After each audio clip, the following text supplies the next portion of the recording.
세찬 바람에 대문만 덜컥거려도 혹시 아들인가 싶어 밖을 확인하게 됩니다. 벌써 10년이 됐는데요. 그 버릇은 고쳐지지가 않더군요. 아니, 어쩌면 일부러 고치지 않고 있는 것인지도 모르겠습니다. 이렇게라도 하지 않으면 마음이 그대로 산산조각 날 것 같았기 때문입니다.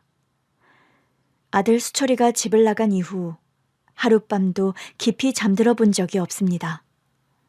혹시 제가 잠든 새 아들이 다녀가지 않을까 싶어서 깊은 잠을 잘 수가 없었습니다. 당신 또 수철인가 싶어 대문 밖까지 나갔다 온 게야? 남편은 바람소리에 놀라서 대문 밖으로 나갔다 들어오던 저를 한심하다는 듯이 쳐다봤습니다.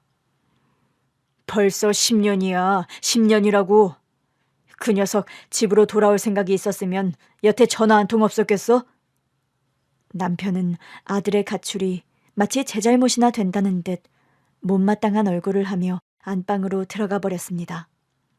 전 당장이라도 쫓아가 따지고 싶었어요. 그러길래 당신이 좀 잘하지 그랬어요. 수철이 집 나간 건 당신 잘못이 크다고요. 남편에게 이렇게 말해주고 싶었습니다. 하지만 그러지 않았어요. 말해 뭐하나 싶었거든요.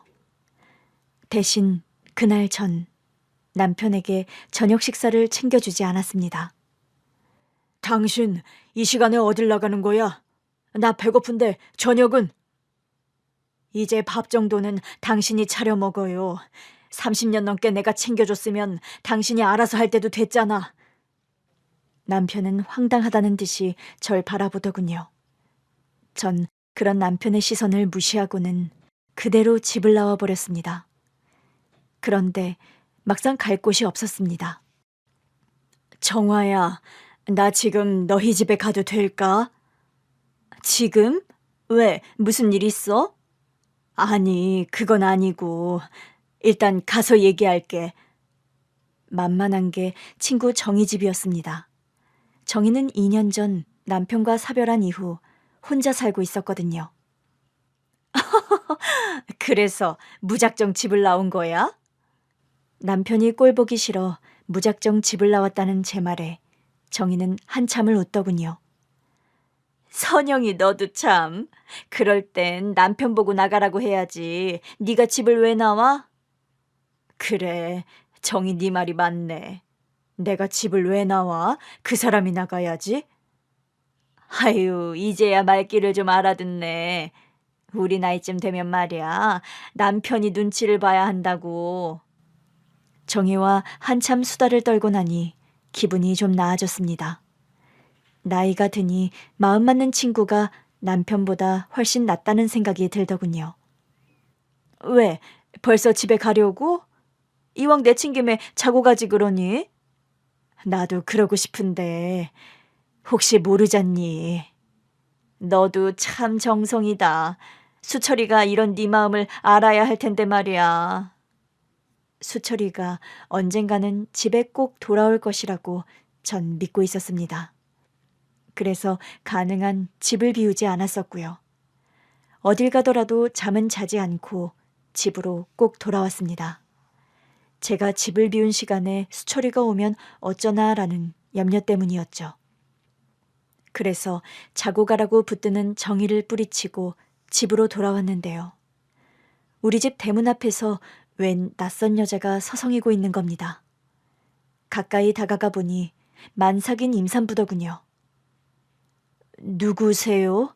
누구길래 우리 집 앞을 서성이는 겁니까? 저의 물음에 그녀는 저를 바라보더군요. 혹시 수철 씨 어머니세요? 그녀의 입에서 아들 수철이의 이름이 흘러나왔습니다. 전 놀라고 당황해서 그녀를 바라봤는데요. 만삭인 그 여자가 갑자기 제 손을 잡고선 눈물을 흘리는 겁니다. 어머니, 수철 씨, 제발 수철 씨 좀 살려주세요.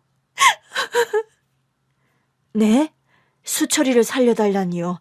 세댁, 그게 무슨 말이에요? 그녀가 어머니라고 부르는 것도 아들 수철이를 살려달라는 것도 도통 무슨 말인지 이해가 가지 않았습니다. 수철 씨가 어머니를 무척 보고 싶어 해요. 그녀가 울면서 수철이가 지금 병원에 입원해 있다고 했습니다. 제가 보고 싶은데 차마 미안해서 연락을 하지 못하고 있다고 하더군요. 전 만삭인 그녀와 함께 택시를 타고 바로 병원으로 달려갔습니다. 병실 문을 여는데 이게 꿈이 아닌가 싶었습니다. 10년 만에 드디어 아들을 만난다고 하니 가슴이 쉴 새 없이 두근거렸습니다. 수철아, 수철이 맞아? 밤 늦은 시간인데도 아들은 깨어있더군요. 엄마? 갑자기 제가 나타나자 수철이는 몹시 놀란 것 같았습니다. 수철아, 수철아. 아들 얼굴에는 더 이상 소년 티가 남아있지 않았습니다. 어느새 장성한 어른이 돼서 제 눈앞에 있더군요. 하긴 수철이가 집을 나간 게 고2, 18살 때였으니 당연한 일이겠죠. 하지만 아들은 그때보다 훨씬 더 야위어 있었습니다. 엄마가 어떻게 여길... 수철이는 제가 눈앞에 있다는 사실이 믿기지 않는 눈치였습니다. 수철아, 아프면 엄마한테 연락을 했어야지. 왜 혼자 이러고 있어? 엄마, 죄송해요. 아들을 안는데 정말 뼈만 남은 것 같았습니다. 가슴이 미어지더군요. 앙상하게 야윈 아들 얼굴을 쓰다듬으면서 얼마나 울었는지 모릅니다. 수철아, 내 아들, 엄마가 얼마나 널 기다렸다고. 죄송해요, 엄마. 나도 엄마 얼마나 보고 싶었다고요. 아들은 한참을 제 품에 안겨 울다 잠이 들었습니다. 우느라 기력이 떨어졌는지 자면서도 끙끙 앓더라고요. 어머니, 수철 씨가 보고 싶던 어머니를 뵈서 그런지 오늘은 그래도 잘 자는 편이에요. 최근엔 통증이 심해서 잠을 통자질 못했거든요. 수철이는 폐암 3기라고 했습니다. 한 달 전 건강검진을 통해 암이라는 사실을 알게 됐다고 합니다. 폐암 3기라는 얘기를 듣고 얼마나 놀랐는지 몰라요. 곧 아기가 태어날 텐데 하늘이 무너지는 것 같더라고요. 만삭인 그 여자는 수철이 아내였습니다. 이번 달이 출산 예정일이라고 하더군요. 몸도 무거울 텐데 수철이 간호하느라 힘들었겠어요. 아니에요, 어머니. 지금 가장 힘든 사람은 수철 씨죠. 그리고 편하게 말 놓으세요. 경황이 없어 만삭인 모습만 대충 봤었는데요. 수철이가 잠든 후 병실에 앉아 찬찬히 바라보니 며느리 얼굴도 말이 아니었습니다. 만삭으로 손과 발, 다리가 퉁퉁 부어있는 데다 잘 먹지도 못했던 건지 얼굴이 푸석푸석하더군요. 아유, 이러다 산모까지 쓰러지겠네. 오늘은 집에 가서 쉬어요. 내가 수철이 곁에 있을 테니. 며느리는 괜찮다고 했지만 전 억지로 등을 떠밀었습니다. 만삭이라 자기 몸 하나 가누기도 힘들었을 텐데 남편 간호하느라 무리를 했을 게 분명했기 때문입니다. 산모가 쉬어야 아기도 쉬지. 다 내 손주를 위해서 이러는 거니까 집에 가서 쉬고 내일 교대해요. 알았지? 아기를 위해서라는 말에 며느리는 어쩔 수 없이 발길을 돌리더군요. 어머니, 그럼 내일 아침 일찍 올게요. 아니야, 쉬는 김에 푹 쉬고 늦게 나와요. 며느리를 보내고 잠든 아들을 보고 있자니 다시 가슴이 미어지기 시작했습니다. 아이고, 집 나가서 얼마나 고생을 했기에 암이 다 걸렸을까. 불쌍한 내 아들. 마음 같아선 남편과 그 여자에게 당장이라도 쫓아가 화풀이라도 하고 싶었습니다. 내 아들 살려내라고 악이라도 쓰고 싶었습니다. 사실 수철이는 제가 배 아파 낳은 친아들이 아닙니다. 남편의 외도로 태어난 아들이었습니다. 나가! 당신! 당장 나가라고! 남편의 외도 사실을 처음 알게 된 날, 전 배신감에 하늘이 무너지는 것 같았습니다.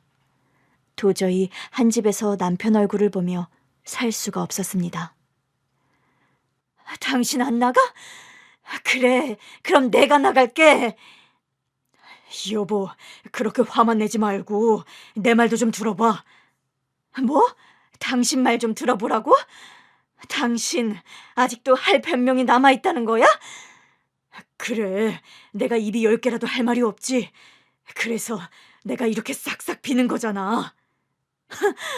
빌어? 당신이 빈다고? 지금 그게 잘못을 비는 사람의 태도 맞아? 미안해 여보. 실수. 딱 한 번의 실수였다니까. 내가 정말 죽을 죄를 졌어. 그러니 한 번만 용서해주라. 응? 용서해달라고 하는 것조차 가증스러웠습니다. 불타는 사랑 때문에 했던 결혼은 아니었지만 그래도 성실하고 정직한 사람이다 싶어 선을 본 뒤 선택했던 남자였는데요. 보기 좋게 뒤통수를 맞은 것 같아 배신감에 치가 떨리더군요. 그래서 곧장 짐을 싸서 친정으로 갔습니다. 여보, 미안해. 한 번만, 딱 한 번만 용서해줘. 어? 나 절대 당신 마음 아프게 하는 일 없도록 할게. 남편은 매일매일 친정으로 찾아와 용서를 빌었습니다. 장모님, 제가 죽을 죄를 졌습니다. 이번 일 용서해 주시면 저 평생 선영이 떠받들면서 살겠습니다. 장모님, 제발 용서해 주십시오. 바람을 피웠다는 얘기에 펄펄 뛰면서 문도 열어주지 않던 친정엄마는 남편이 매일 찾아와 용서를 빌자 차츰 누그러지는 것 같았습니다. 선영아, 강서방이 저렇게 비는데 너도 다시 생각해보면 어떻겠니? 뭐 엄마? 그럼 나한테 지금 강서방을 용서하라는 거야? 아니, 꼭 그래서가 아니고 이혼이라는 게 말이 쉽지. 그리고 강서방이 실수였다고 하잖니. 엄마, 실수할 게 따로 있지. 바람 피운 게 어떻게 실수냐고. 친정엄마는 정말 제가 이혼이라도 할까봐 걱정이 크신 것 같았습니다. 물론 전 이혼을 결심한 상태였는데요. 딸이 이혼녀가 될까봐 전전긍긍하시는 엄마를 보니 차마 제 고집대로 할 수가 없더라고요. 그래서 한 달 후 남편에게 다시는 외도를 하지 않겠다는 다짐과 각서를 받고 집으로 돌아갔습니다. 그런데 집으로 돌아가니 생각지도 못한 복병이 기다리고 있더군요. 친정에서 가지고 온 제 옷들을 다시 옷장에 넣고 어지럽혀져 있는 거실과 부엌을 청소하고 있었는데요. 갑자기 시어머니가 들이닥치셨습니다. 웬 사내 아기를 안고선 말이죠. 어머니, 어쩐 일이세요? 아유, 넌 무슨 애가 한 달씩이나 집을 비우고 그러니? 남편의 외도 사실을 시어머니도 알고 있었을 텐데 저에게 일절 미안해하는 기색이 없으시더군요. 원래 자기 자식만 귀하게 생각하는 분인 줄은 진즉 알고 있었지만 그래도 이건 너무하다 싶었습니다. 내가 너 때문에 이 나이에 애 보느라 아주 죽는 줄 알았다. 네? 어머니가 애를 보시다니요? 전 어머니가 소파에 내려놓은 아기를 멍하니 바라보았습니다. 어머니, 이 아기가 누군데요? 예, 누구라니? 강대규 아들이지. 대규가 너한테 수철이 얘기 안 했니? 투포 안으로 머리를 한 대 얻어맞는 것 같았습니다. 아니, 커다란 망치가 연속해서 제 머리와 마음을 때리는 것 같았습니다. 이왕 이렇게 된 거 네 아들이다 생각하고 잘 키워야지 어쩌겠니? 그래도 아들이라 대가 안 끊겨서 다행이지. 대규가 우리 집안 장손인데 대 끊어지는 줄 알고 내가 얼마나 마음이 쓰였다고. 전 시어머니에게 당장 나가라고 악을 쓰고 싶었습니다. 하지만 한마디도 입 밖으로 나오지가 않았습니다. 너무 분하면 소리조차 삼켜버리는 것 같았습니다. 그저 팔자려니 해야지 어쩌겠니. 지금이야 세상이 좋아져서 여자가 애를 못 낳아도 떵떵거리지. 옛날엔 애 못 낳는 거 칠거지약이라고 했다. 너도 알지? 시어머니는 결국 제게 마지막 비수까지 꽂은 다음 떠나셨습니다. 남자 아기를 남기고 말이죠. 시어머니가 나가고 나서야 울음이 터지기 시작하더군요. 끄끄 하면서 그동안 참고 있던 울분이 터져나오기 시작했습니다. 저의 울음소리에 놀라 잠이 깬 아기도 함께 울었습니다. 제 울음소리인지 아기 울음소리인지 그렇게 한참을 울고 나서 멍하니 앉았는데 울다 지쳐 잠이 든 아기가 눈에 들어왔습니다. 그래, 네가 무슨 죄가 있겠니? 너도 부모 잘못 만나 고생이지. 아기를 보니 치근한 마음이 들었습니다. 가만히 들여다보는데 배가 고픈지 자면서도 쪽쪽이를 빨더군요. 그래서 전 시어머니가 놓고 간 가방을 뒤져서 분유를 꺼냈습니다. 젖병 눈금에 맞춰 따뜻한 물과 우유를 탔죠. 언제 눈을 떴는지 아기가 다시 울기 시작했는데요. 제가 분유를 먹이자 울음을 그치고 꿀떡꿀떡 삼키기 시작했습니다. 배가 고팠던 게 분명했어요. 그렇게 아기를 안고 분유를 먹이는데 형용하기 힘든 감정이 마음 깊은 곳에서 올라왔습니다. 이름이 수철이라고 했지? 아유, 수철이 어쩜 이렇게 잘 먹을까? 아기를 안고 분유를 먹이고 있으니 마치 친아들처럼 여겨졌습니다. 사실 전 그동안 2번 유산을 했었거든요. 첫 아기는 임신 초기라 성별을 알기 힘들었는데요. 2번째 아기는 사내 아이였습니다. 임신 6개월 차에 유산을 했던 탓인지 그 이후에는 임신이 잘 되지 않아 사실 시험관 시술도 생각하고 있던 때였습니다. 그게 수철이와의 첫 만남이었어요. 그렇게 수철이와의 첫 만남을 회상하고 있는데 핸드폰이 울리더군요. 당신 어디야? 아직까지 집에 안 들어오고 어디서 뭘 하는 거야? 밤 12시가 다 돼서 잠이 덜 깬 목소리로 남편이 전화를 했습니다. 제가 집에 들어왔는지 확인도 않고 잠이 들었던 게 분명했습니다. 나 지금 병원이에요. 뭐? 당신이 왜 병원에 있어? 사고 났어? 어디 아프기라도 한 거야? 전 수철이를 만났다는 이야기를 전했고요. 남편은 불이 나게 병원으로 달려왔습니다. 남편은 성실하긴 했지만 유약한 사람이었습니다. 시어머니가 일방적으로 수철이를 놓고 간 그날, 집에 들어와서는 제 눈치만 보더군요. 엄마도 참, 나한테 말도 없이 애를 데려오면 어떡해. 혹시나 제가 또 이혼 얘기를 꺼낼까봐 걱정하면서도 한다는 얘기가 고작 그 정도였습니다. 아기를 어떻게 하자는 말도 없었습니다. 당신 아들이니까 당신이 알아서 키워요. 내가? 내가 어떻게 애를 키워? 그럼 어머님한테 다시 보내든지 당신이 알아서 하라고요. 아기를 아는 채 어찌할 바 모르고 있던 남편이 결코 불쌍했던 건 아닙니다. 기저귀에 똥을 싸놓은 것 같은데 남편에게 안겨 울고만 있는 수철이가 가여워서였습니다. 전 남편에게서 울고 있는 아기를 받아 안고선 기저귀를 갈아주었죠. 새 기저귀에 기분이 좋아져서인지 수철이는 제품에서 방긋거리더라고요. 그렇게 수철이는 제 아들이 되었습니다.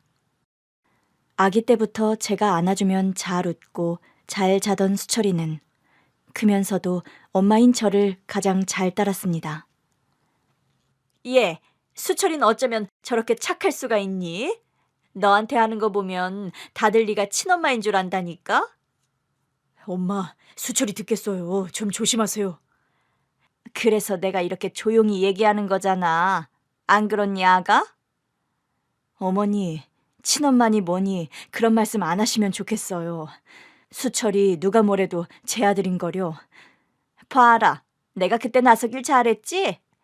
대규야, 어머니 수철이를 친아들로 생각한다잖아. 엄마, 그래서 수철이가 지 엄마를 그렇게 따르는 거라고요. 이 사람 수철이한테 얼마나 잘하는지 몰라요.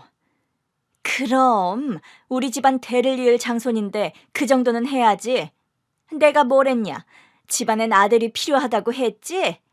그때 수철이 안 데리고 왔으면 어쩔 뻔했어.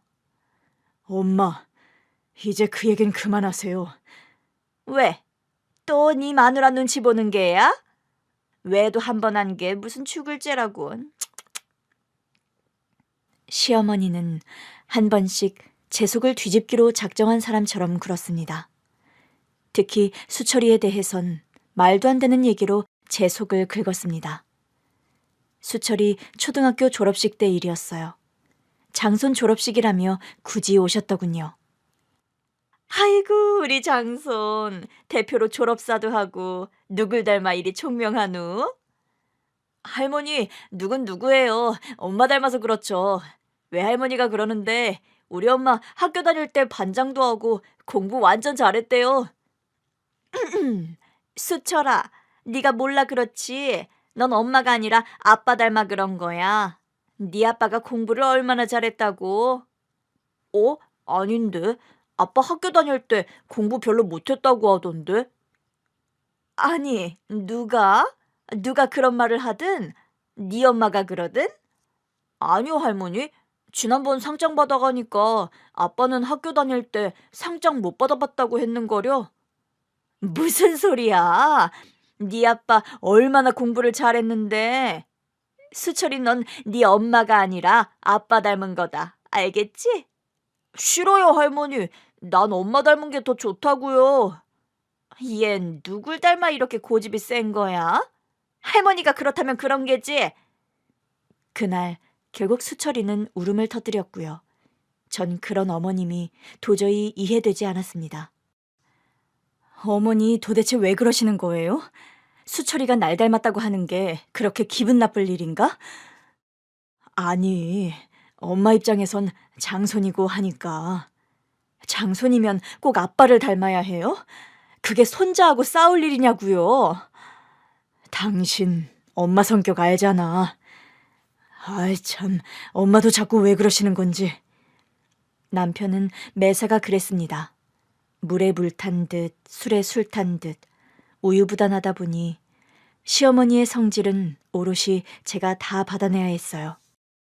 예, 지난번 수철이 보니까 애가 시커먼 게 꼭 도둑놈 같더라.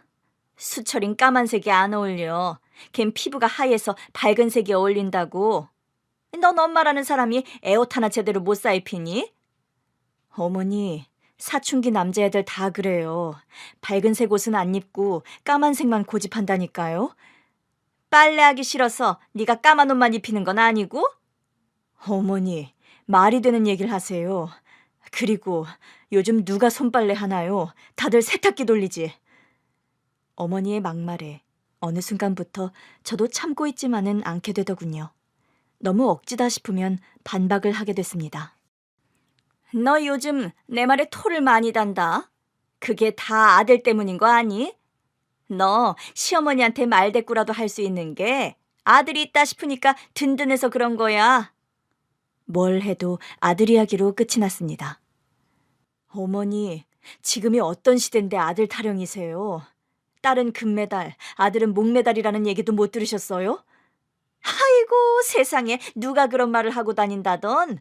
말세다 말세야. 도저히 듣기 힘든 날은 저도 어머니께 한 번씩 펀치를 날리곤 했습니다. 나이를 먹어가니 인내심이 조금씩 바닥이 나더군요. 시어머니와의 갈등과는 달리 수철이의 성장을 지켜보는 건 큰 기쁨이었습니다. 때때로 말썽을 부리기는 했지만 그건 크면서 누구나 한 번은 거치게 되는 과정이었고요. 공부도 곧잘해서 달리 걱정할 일이 없었습니다.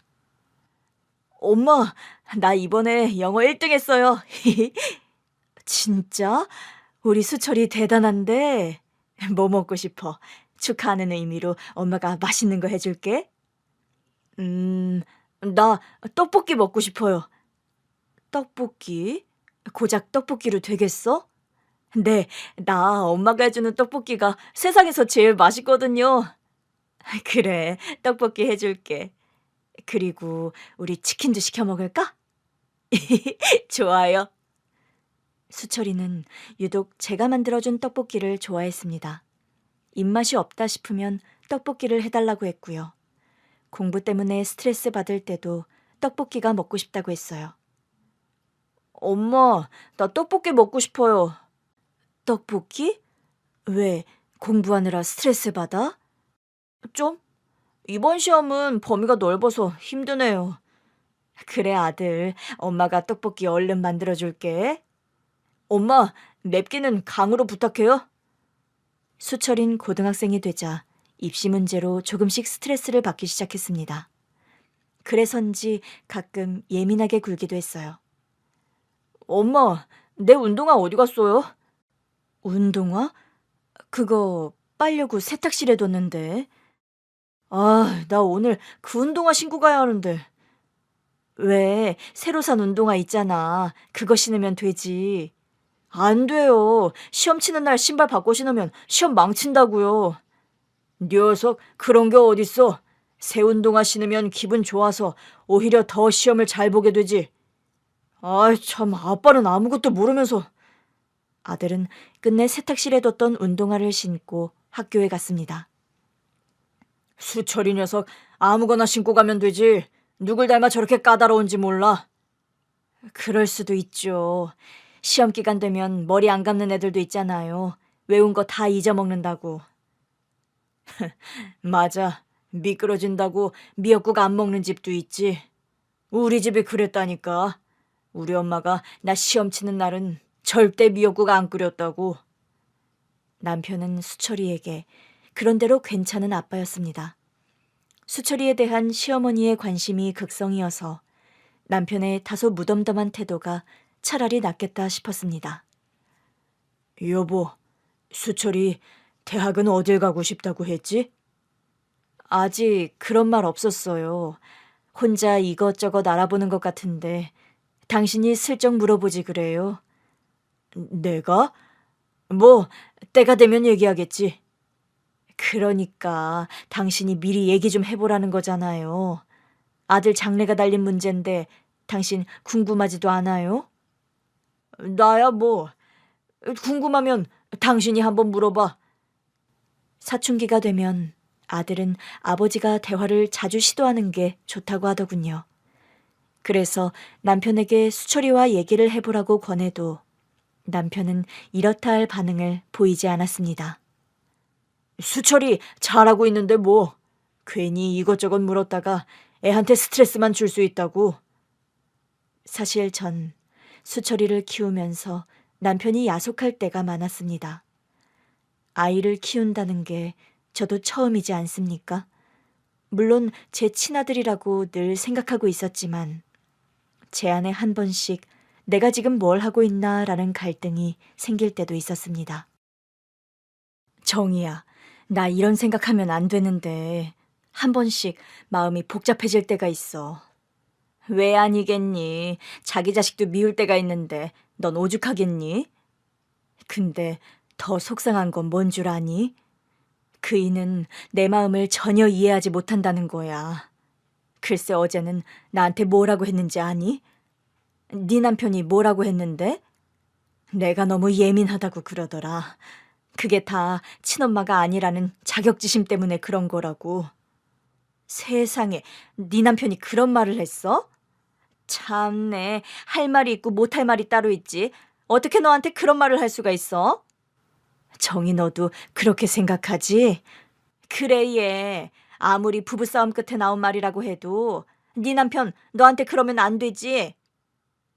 남편은 미안하다는 말은 하면서도 제가 무엇 때문에 힘들어하는지 전혀 눈치채지 못했습니다. 수철이를 키우면서도 세심하게 제 마음을 살핀다거나 하는 일도 없었어요. 그래서 한 번씩 지금 내가 뭘 하고 있나라는 회의감이 들었던 겁니다. 근데 정이야, 남편 때문에 속상하다가도 수철이 보면 금방 기분이 풀린다? 신기하지? 에휴, 너 같은 와이프도 없을 거다. 외도해서 낳아온 아들을 너처럼 지극정성으로 키우는 여자가 세상에 어딨니? 너까지 왜 그래? 수철이 배는 아니지만 가슴 아파서 낳은 내 친아들이라니까.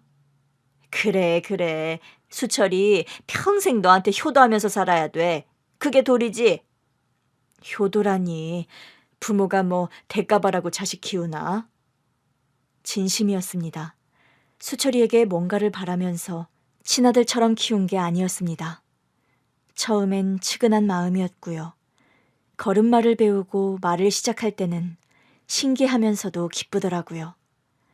그러다 유치원에 가고 학교 다니면서는 조금씩 의지가 되기 시작했습니다.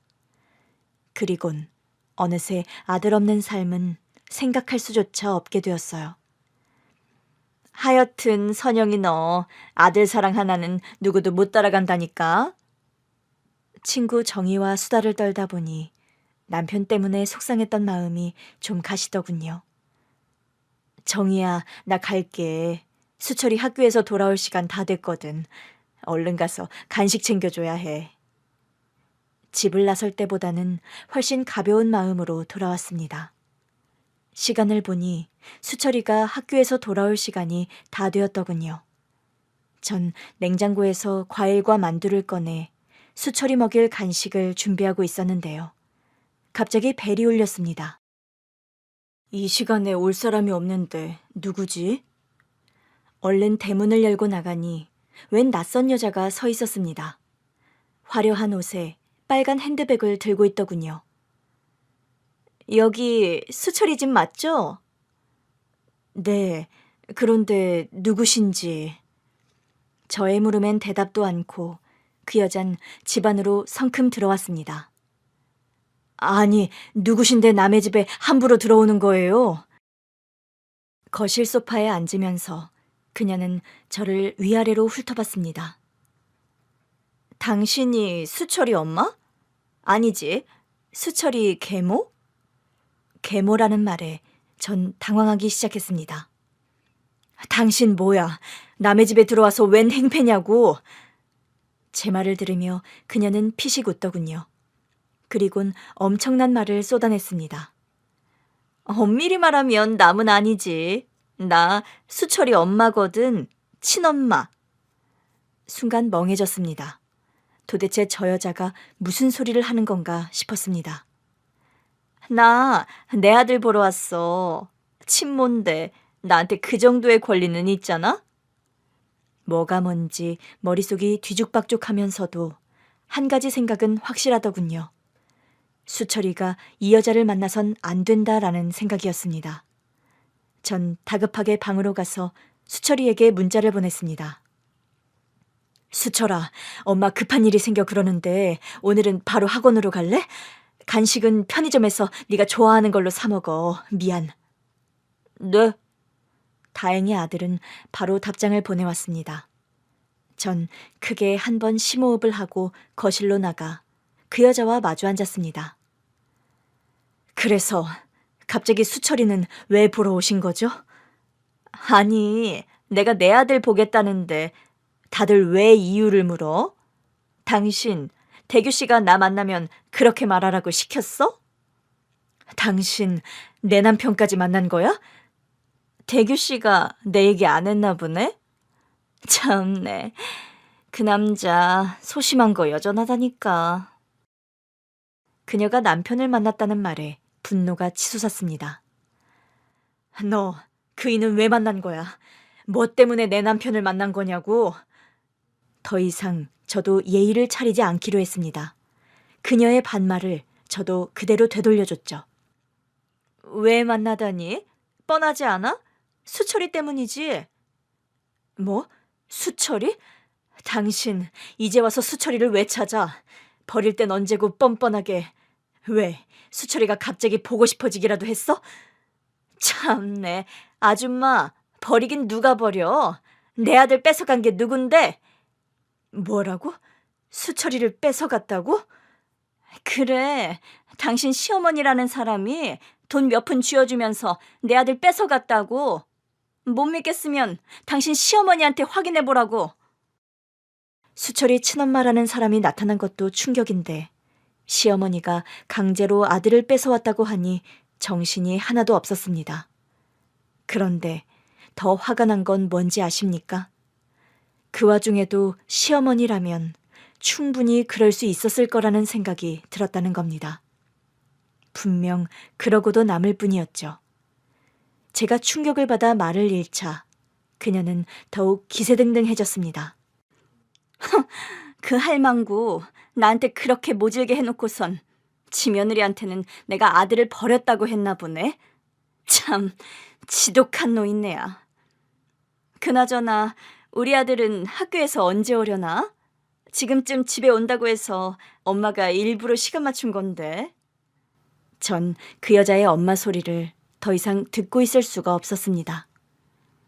나가. 우리 수철이 당신 아들 아니고 내 아들이야. 우리 집에서 당장 나가라고.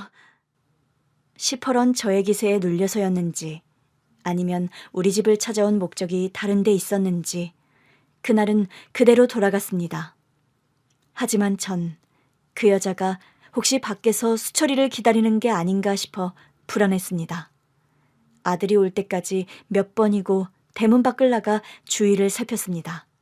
엄마, 추운데 왜 밖에 나와 있어요? 혹시 나 기다린 거야? 학원 마치고 올 시간이 지났는데도 수철이가 오지 않자 불안해서 미치겠더군요. 그래서 골목 어귀에서 아들을 기다렸습니다. 그래 아들, 네가 보고 싶어서 기다렸지.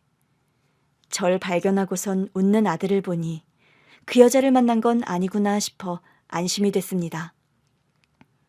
에휴, 우리 엄마 아침에 보고도 또 아들이 보고 싶었죠요?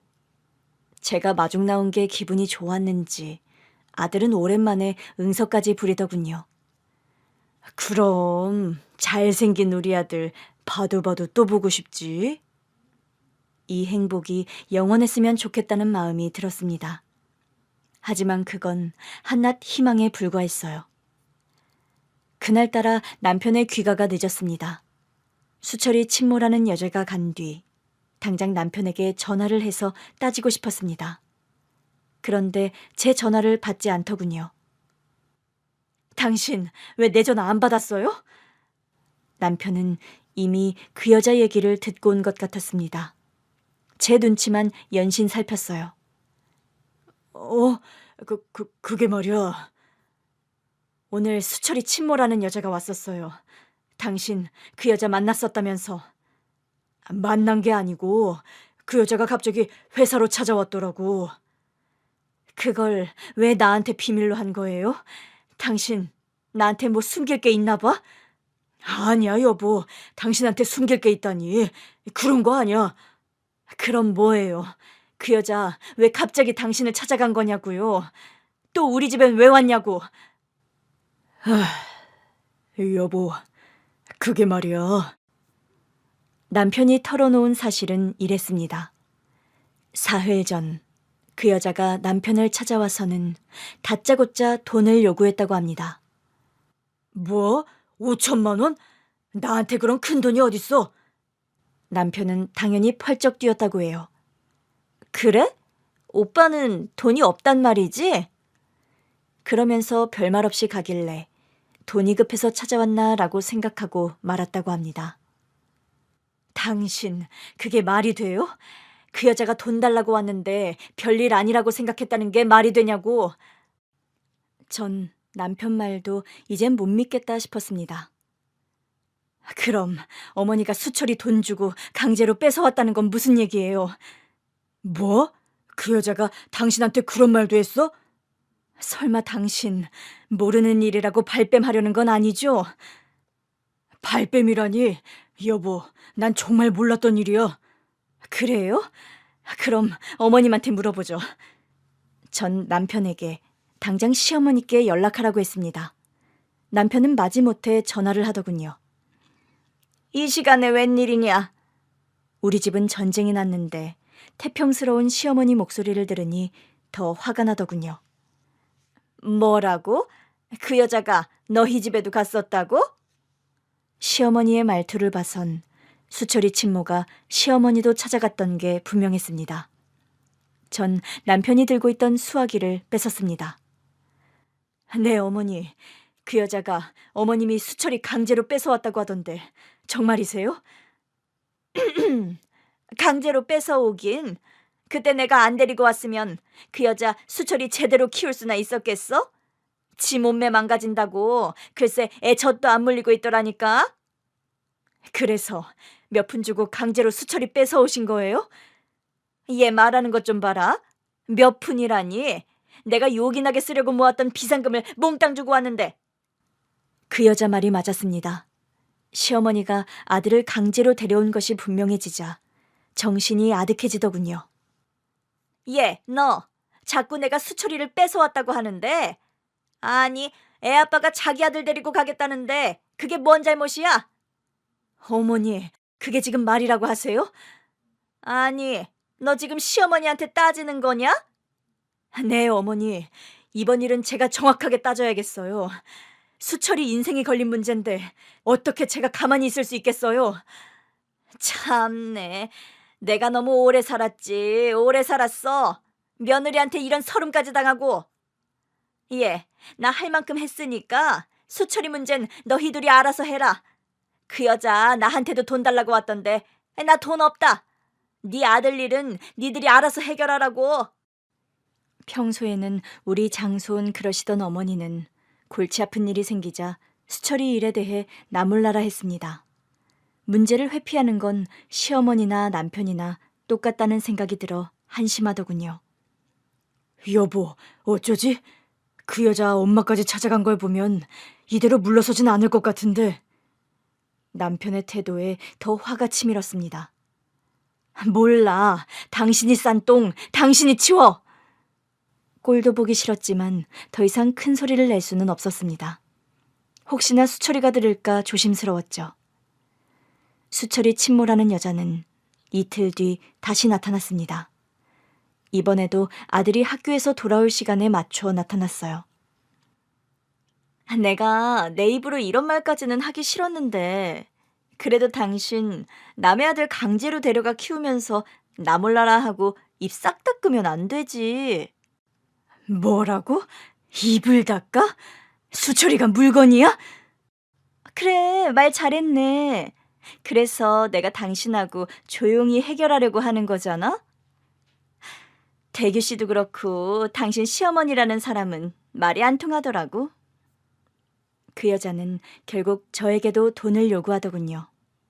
5천이면 돼. 그럼 나 평생 수철이 앞에 안 나타날게. 친모 포기각서도 쓰라고 하면 쓸 수 있어. 친모라뇨? 엄마, 이게 다 무슨 소리예요? 그녀와 신랑이 하고 있는데 갑자기 수철이 목소리가 들려왔습니다. 수철아, 너 학원 바로 안 갔어? 그 여자가 집 안으로 들어서자마자 전 아들에게 집으로 오지 말고 학원으로 곧장 가라고 톡을 보냈었습니다. 그런데 그날따라 수철이는 핸드폰을 집에 두고 갔다고 하더군요. 엄마, 지금 이 아줌마가 무슨 얘기를 하는 거냐고요?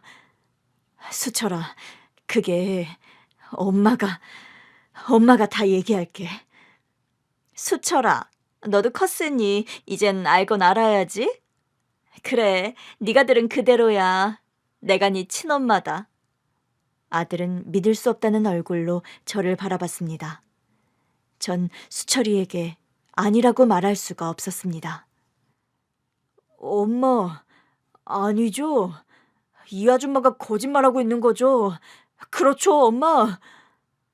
어머, 수철아, 충격이 컸나 보구나. 그래, 그럴 수 있지. 친엄마가 갑자기 나타났으니 얼마나 놀랐겠어? 그 여자 입을 당장이라도 틀어막고 싶었습니다.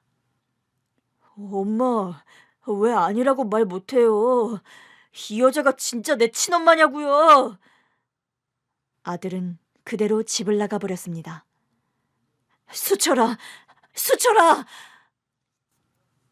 전 바로 아들을 따라 나갔는데요. 수철이는 어느새 사라져버리고 없었습니다. 그날 밤 뜬 눈으로 지새우며 아들을 기다렸습니다. 아들 친구며 학원 등 갈만한 곳은 모두 찾아봤죠. 하지만 어디에도 아들은 없었습니다. 나중에 시어머니께 얘기를 들으니 한밤중 수철이에게서 전화가 왔었다고 합니다. 다짜고짜 자신의 친엄마가 누군지 물었다고 해요. 그래서요, 어머니? 어머니 뭐라고 말씀하셨어요? 다 알고 묻는데 내가 뭐라고 하겠니? 평소엔 거짓말도 잘하시잖아요. 라는 말이 목구멍까지 올라왔습니다. 그 말 외엔 다른 얘긴 없었어요, 어머니? 몰라. 그러고선 전화를 끊어버리지 뭐냐. 애 하나 못 달래서 결국 이 사달이 나는구나. 당신 잘못은 생각 안 하시고 시어머니는 끝까지 제 탓을 했습니다. 전 그런 시어머니 말에 화를 낼 기운도 없었습니다. 수철이 걱정에 하루하루 뼈가 사가가는 것 같더군요. 학교는 물론이고 어디에도 수철이 행방을 찾을 수가 없었습니다. 전 그렇게 10년을 아들을 그리워하며 기다려왔었죠. 병실 휴게실에 앉아 지난 10년의 세월을 곱씹어보고 있는데 남편이 나타났습니다. 수철인 어딨어? 지금 자고 있어. 겨우 잠들었으니까 나중에 얼굴 봐요. 수철이 많이 안 좋은 거야? 지연 씨 얘기론 폐암 3기래요. 지연 씨? 응, 수철이 와이프. 수철이 와이프라고? 그럼 수철이가 결혼을 했단 말이야? 우리 모르게. 당신 지금 그게 중요해요? 아들이 폐암 3기래잖아. 생사를 오가고 있다고. 남편은 한결같이 철이 없다 싶었습니다. 수철이가 집을 나갔을 때만 해도 그랬습니다. 아들을 찾는 일은 전부 저의 몫이었어요. 일주일이 지나자 겨우 경찰에 신고만 했을 뿐이었습니다.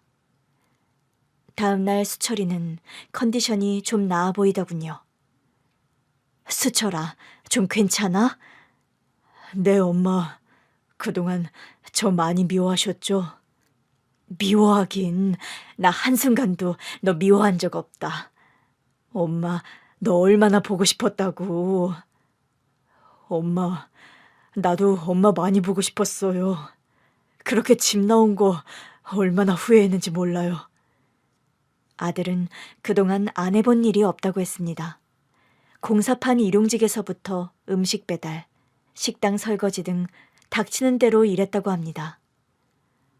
왜 그랬어? 힘들면 그냥 집에 오지. 아들은 저를 사랑했던 만큼 배신감이 컸다고 했습니다. 제가 친엄마가 아니라는 사실을 받아들이기가 힘들었다고 해요. 나중에는 죄송해서 못 돌아가겠더라고요. 엄마를 볼 면목이 없어서요. 수철아, 그런 말이 어딨어. 누가 뭐래도 넌 내 아들인데. 내 아들이라는 말에 수철이는 울음을 터뜨리더군요.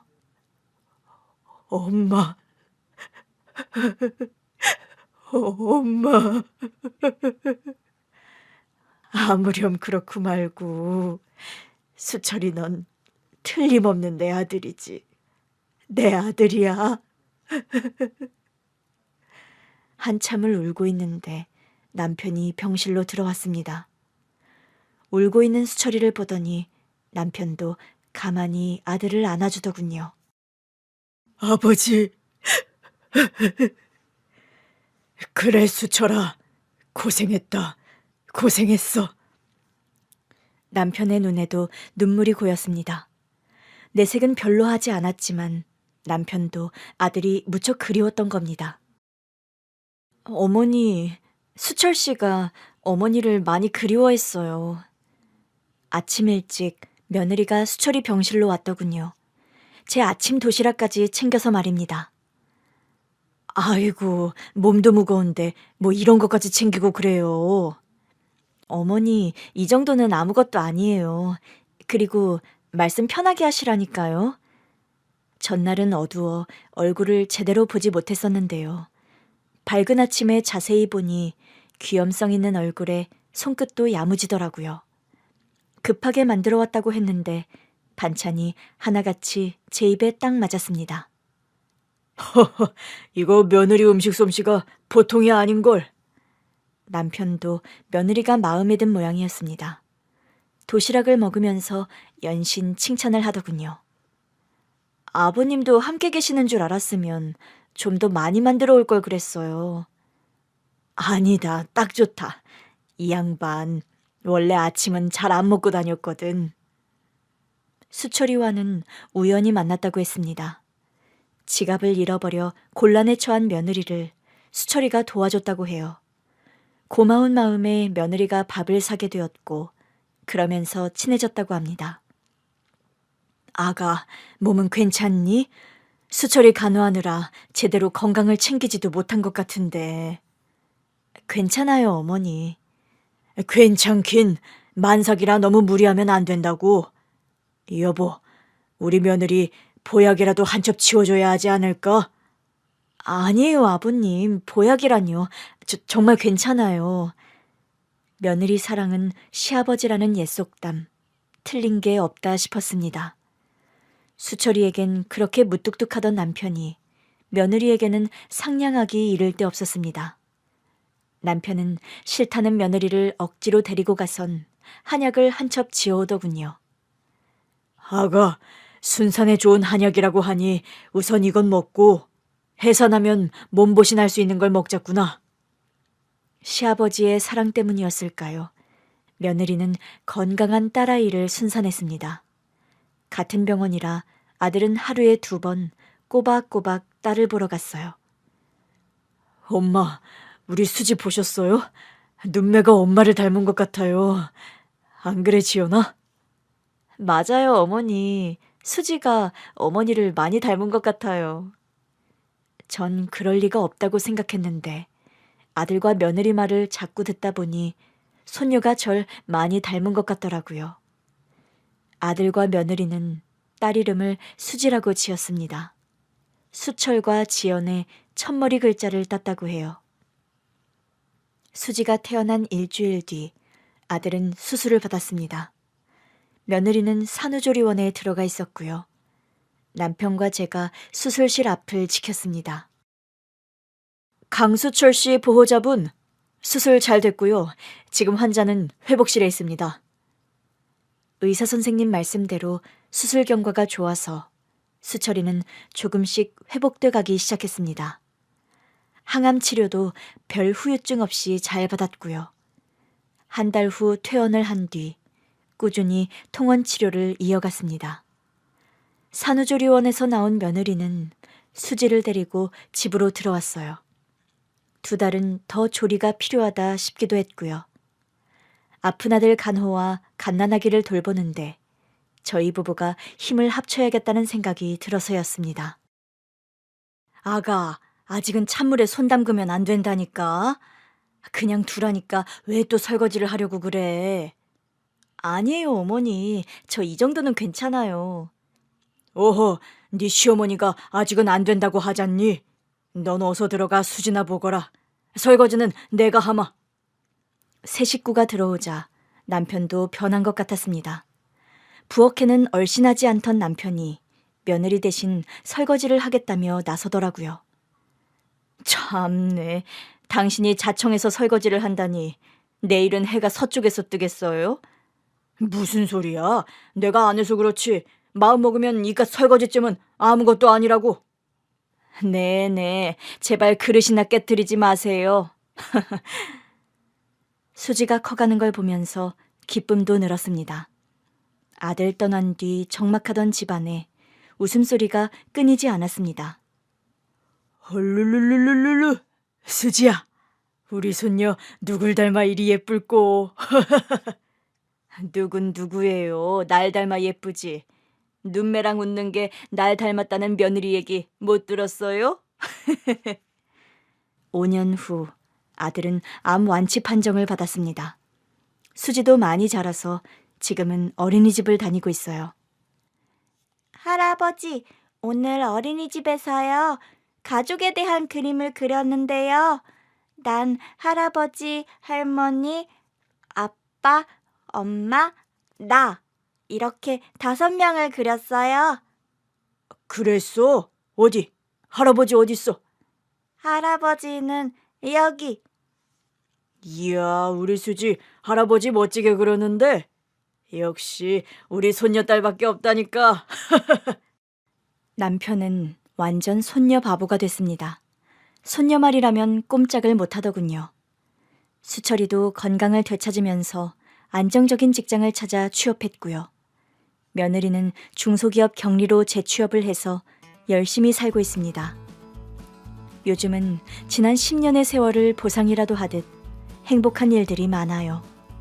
아들은 물론이고 며느리, 손녀까지 저를 지극히 챙겨주고 있습니다. 그래서 그런 마음이 들어요. 인생은 기차 여행 같은 것이 아닐까라는 생각 말입니다. 캄캄한 터널을 지날 때는 앞이 보이지 않아 절망했지만 기다리다 보니 환한 세상이 다시 펼쳐지더라고요. 그래서 한 번쯤은 살아볼 만한 인생이다 싶습니다. 긴 글 읽어주셔서 감사합니다.